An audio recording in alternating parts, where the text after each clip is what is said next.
video. Bye-bye. In the quiet village of Oboji, there lived a young woman named Nneka. Nneka was married to Obinna, a hard-working farmer who loved her with all his heart.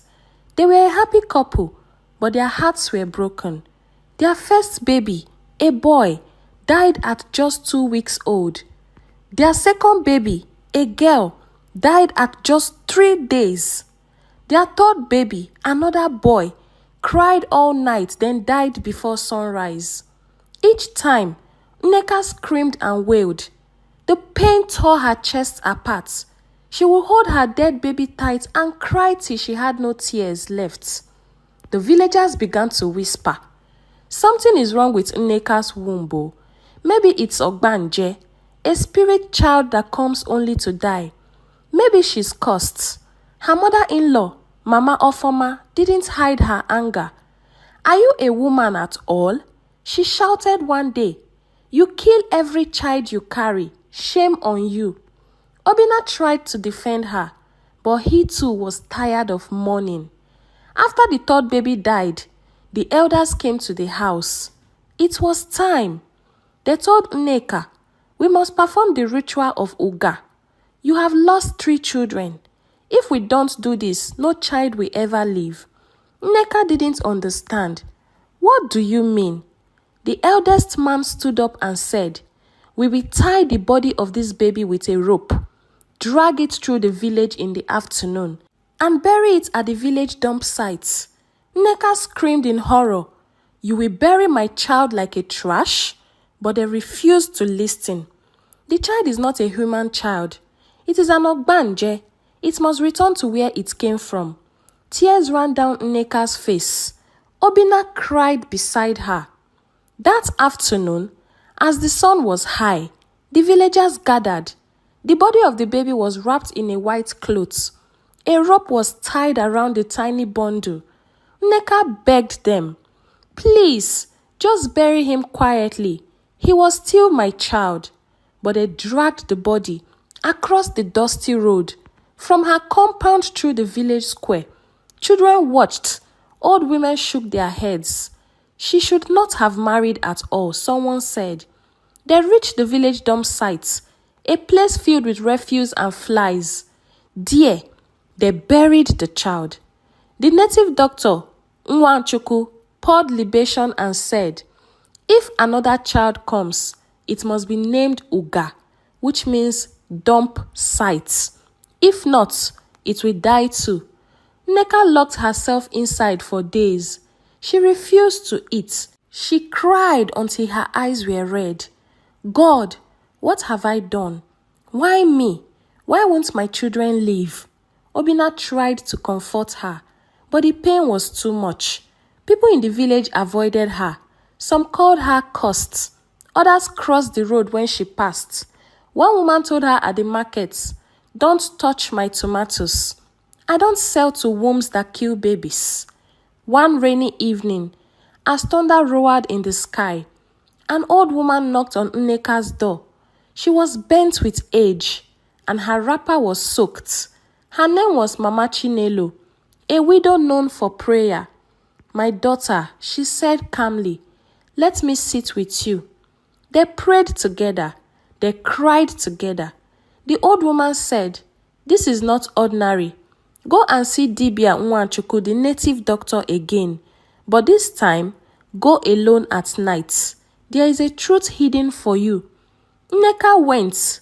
At midnight, she walked to Dibia's shrine with a torchlight. The native doctor Nwanchuku welcomed her.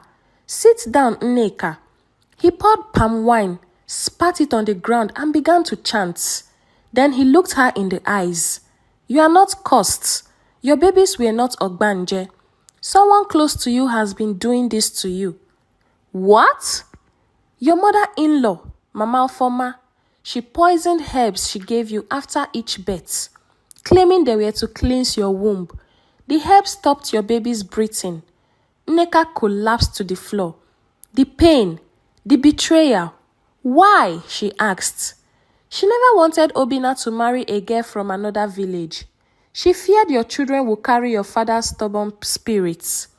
Nneka told Obinna everything, At first, he didn't believe her. My mother?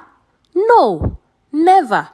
But Nneka collected the last herbs Mama Ofoma gave her and took them to another herbalist in a neighboring village. The man confirmed it. Slow poison to cause infant death. Obinna confronted his mother in front of the elders. She cried and begged. I only wanted to protect my lineage. I didn't know it would go this far. She was banished from the house and sent to live with her brother in another village. Months later, Nneka found out she was pregnant again. Fear gripped her, but this time, she didn't take any herbs from anyone. She prayed, she stayed indoors, she ate well. Obinna protected her like gold. 9 months later, she gave birth to a healthy baby boy. Tears of joy rolled down her face as she held him close. But when it was time for the naming, the villagers insisted he must be named Uga, which means refuse dump site. Nneka refused. This child is not from the dump. He is from my soul. But then she remembered, sometimes to win, you must bend a little. So she named him Chuku Uga, meaning God at the dump, or God raised from the lowest place. The village accepted the name. They didn't know it, but in her heart, she called him Ifechi, which means what God has given. Chuku Uga grew strong and bright. At 3, he was already reciting proverbs. At 5, he sang songs that made elders cry. People in Oboji now came to Nneka for prayers. The same women who once mocked her now greeted her with respect. Good morning, Mama Chuku Uga. Even the dibia said, that boy is not just a child, he is light. Years passed. Chuku Uga was now 8 years old, a smart, respectful and cheerful boy. Nneka was finally happy again. She and Obinna had even started a small food business near the main road. Things were getting better. But tragedy has a way of hiding behind smiles. It started with a slight cough. Uga, are you okay? Nneka asked as she served rice at her shop. I'm fine, Mama. Maybe dust entered my throat. But by evening, the cough became stronger. His eyes were red. He didn't eat his food. By morning, he had a high fever and couldn't get out of bed. Obinna rushed him to the health center. They said it was malaria. He was given drugs, but it got worse. He stopped talking. He became too weak to open his eyes. That night, Nneka didn't sleep. She placed Uga on her chest, rocking him. God, not again, please. I cannot bury another child. I named him Uga already. I did everything they said, please. But by morning, Uga was struggling to breathe. They carried him to the hospital in town. He was placed on oxygen. Nneka watched through the glass window as her son fought for his life. For the second time in her life, she felt the cold shadow of death standing behind her. After tests were done, the doctor called Obinna and Nneka into his office. I'm sorry, your son is in critical condition. What is wrong with him? Obinna asked. The doctor paused. His kidney is failing. He has a condition that requires dialysis. It's very expensive. Dialysis? Nneka asked, confused. Yes, we have to clean his blood every few days. If not, he may not survive. The hospital demanded 300,000 up front to start treatment. Nneka collapsed to the floor. They had only 15,000 in their joint savings. Nneka ran around town. She went from house to house. Please help me. My son is dying. I will pay back. Some people gave 1,000. Others gave 500. Some told her, we helped you before. This is your cross. She went to Mama Ofoma's brother. He slammed the door. Didn't your child already survive the dump name? What again? Nneka stood in the street barefoot, crying with her arms in the air. God, did you bring him out of the dump just to bury him again? Later that evening, As Nneka sat crying at the hospital gate, a woman in a blue car parked beside her. "Auntie, are you okay?" she asked. Nneka wiped her face. "My son is dying. I have no money for the treatment." The woman introduced herself as Adora, a teacher from the city who came to visit her sick uncle. Without asking too many questions, Adora followed her into the hospital and met the doctor. She turned to Nneka and said, "I will pay. Start treatment immediately." "Are you an angel?" Nneka asked, surprised. Adora smiled. "Sometimes we go through things just so we can help others who are drowning." Uga was moved to a better hospital, and dialysis began. He stayed in the hospital for 2 weeks. Slowly, he started talking again. He asked for porridge, then fufu, then meat. Nneka danced in her spirits. She spent every night by his bedside. Obinna visited daily with fresh fruits and food. On Uga's birthday, Adora visited with balloons and gifts. She brought a card with the words to Chukwuga, the boy who rose from the dump to destiny. They all laughed and cried. Later that day, Adora took Nneka aside. "I want to share something with you." "What is it?" Adora looked down. 10 years ago, I also lost 3 babies. I was told to bury the last one at a dump site, but I refused and left the village. Nneka gasped. "That's why I helped you, because I saw myself in you." Adora later opened a small foundation to support poor mothers who lost babies. She made Nneka the village representative.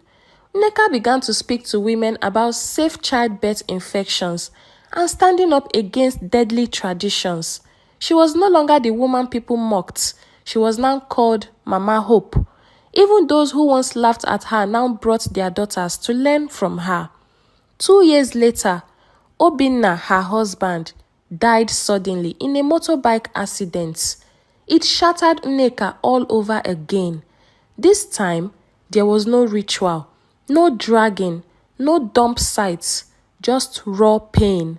But Nneka stood at the funeral, holding her son's hand and said, "Even in this pain, I still believe. My husband gave me one gift that is still alive, and for this sake, I will keep standing."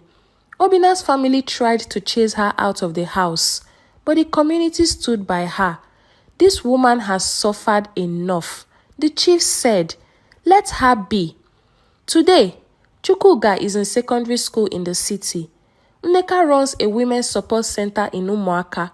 She speaks softly, but her story shakes hearts. She says, "I carried death 3 times, and it broke me. But I buried death and gave birth to purpose." 2 years after Obinna's death, Nneka was now a single mother, running her support center for village women in Oboji. She had grown strong, but deep inside, she still missed her husband. Her son, Chukwuga, had grown into a brilliant, thoughtful boy, respectful, kind, and curious. But just as life seemed calm again, another storm was coming. One afternoon, as Nneka cleaned her compound, she saw a strange man peeping through the window of her women's center. "Hey, who are you?" she shouted. The man ran. The next day, she found the front door broken and their fowls scattered. She raised alarm. Soon, the elders gathered. One of the elders revealed that some powerful men in the village were angry with Nneka. Her work had given women too much voice. "They say you are turning wives against husbands," one elder said. "They want you to leave the village." Nneka was shocked. "I only help women who are suffering. Is that a crime?" But they didn't want to hear. They gave her 1 month to vacate the village. Meanwhile, Chukwuga was back in school, but strange things began to happen. He would fall sick randomly, always after eating food at the dome. He had nightmares. He woke up screaming, "Mama, someone wants to carry me away." One night, he fainted in class and was rushed to the hospital. Nneka traveled immediately to the city. After running tests, the doctor said, "This is not natural. This child is under a spiritual attack. Nneka broke down. Not again. Not her son. Not this boy she named Uga to keep him alive. She remembered her past pain. She remembered the dump. She remembered how far they've come. She stood up. I will not watch him die. I will fight. Nneka went back to Oboji village. She went to the very dump site where her third child was buried. She knelt down weeping. She prayed like never before. God, if there's anything left in this land that wants my child, take me instead, but spare him. I dragged one child here. I will not bury another. Suddenly, she heard a woman's voice behind her. It was Adora, the same stranger who once paid for her son's treatment. I felt a need to return here. I didn't know why. Nneka broke down. They prayed together, right there on the dump where Nneka once buried death. They raised a new altar of light and life. News of Nneka's troubles spread.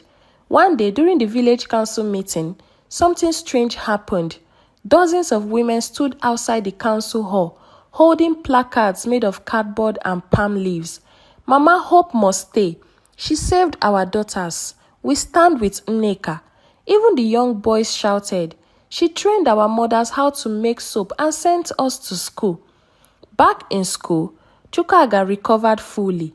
One morning, he stood before the assembly and gave a short speech. I am called Uga because I was named after a dump. But that name became my strength. From where people throw things away, I rose. Teachers clapped. Students cried. He ended up with these words. I will not throw away my story because my story is what makes me strong. 20 years later, Chukwuaga became a medical doctor and found an NGO called Nwa Uga Foundation, helping abandoned children across the country. Nneka became an author, writing books for women like her. Her story was turned into a stage play, and later a film. During her 60th birthday celebration, people came from across the country to honor her. She stood before the crowd and said, "Many years ago, I dragged a dead child to the dump. I thought my life had ended, but from that dump, a new life rose. You may be walking through darkness now, but don't give up, because even a seed must be buried before it can grow." And that was how the story of Nneka and Chukwuaga ended. The moral of this story is this: do not let tradition kill your hope. Do not let insults make you forget your worth. And never stop praying, because even in the dump, God sees. Even when the storm comes again, you must not forget the strength you built the first time. Every pain has a purpose, and sometimes those who survive the dump are the ones choosing to lift others out of it. Even when people think your life belongs in the dump, God can raise you from there. Your deepest pain can become your strongest platform. Never let tragedy make you bitter. Let it make you better. Don't bury your story in shame. Share it because it may be someone else's survival. Silence is not strength. Speak up for your healing. Nneka stayed quiet for too long out of fear and shame. But healing began the day she spoke up, asked questions, and faced the truth about her pain. Not every tradition is right. Question what hurts more than it helps. Burying children at the dump may have been tradition, but it didn't bring comfort. Some customs are harmful, and it's okay to challenge them with wisdom. Pain does not cancel purpose. You can still rise after tragedy. Even after losing 3 babies and her husband, Nneka found her purpose, helping others. Your pain can be the beginning of something powerful. The people who mock you today may need your help tomorrow. Those who insulted Nneka later brought their daughters to her for support and learning. Never let mockery stop you from becoming who you were meant to be. Thank you so much for listening to my story. I hope you weren't just entertained, but you learned a thing or two. My name is Onyi of Onyi Stories and Folktales, and please, if you haven't subscribed to my channel, kindly click on the subscribe button, turn on the notifications, so when I post more interesting and life lesson filled stories like this, you'll be the first to get them. And if you're a returning subscriber, hey, thank you for always coming back. You know you're the real MVP, right? I do not take your support for granted. Thank you so much. And trust me, I have loads of interesting stories on my channel that you would love to listen to. And trust me when I say there are a whole lot of moral lessons to learn from them. So relax, sit on my channel and watch my stories. Bet me, you will love them. Until I come again, see you next time. Bye.